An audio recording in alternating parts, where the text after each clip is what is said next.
ଜୟ ଜଗନ୍ନାଥ। ମୁଁ ଆକାଂକ୍ଷା। ଆଜି ଥିଲା ଅଳ୍ପ କଥା ଅଳ୍ପ କବିତା ପରିବାରର ଆଳାପ ମୁକ୍ତମଞ୍ଚ, ତା ସହିତ ମଣିଗନ୍ଧା ପୁସ୍ତକର ଉନ୍ମୋଚନ। ପ୍ରଥମେ କିଛି କବିତା ପାଠ ହୋଇଥିଲା, ତାପରେ ଆରମ୍ଭ ହୋଇଯାଇଥିଲା ପୁସ୍ତକ ଉନ୍ମୋଚନ। ଏଥିରେ ଯୋଗ ଦେଇଥିଲେ ଅଭିନେତା ଅଭିଷେକ ଗିରି। ପୁସ୍ତକ ଉନ୍ମୋଚନ ପରେ ପୁଣି ଆରମ୍ଭ ହୋଇଯାଇଥିଲା କବିତା ପାଠ।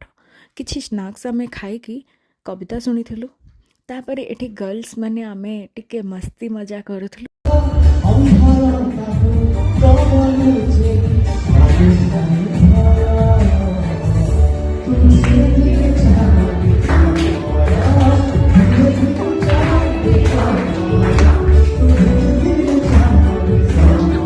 ଦେଖିଲେ ତ ଭାଇ କେତେ ସୁନ୍ଦର ଗୀତ ବୋଲୁଥିଲେ।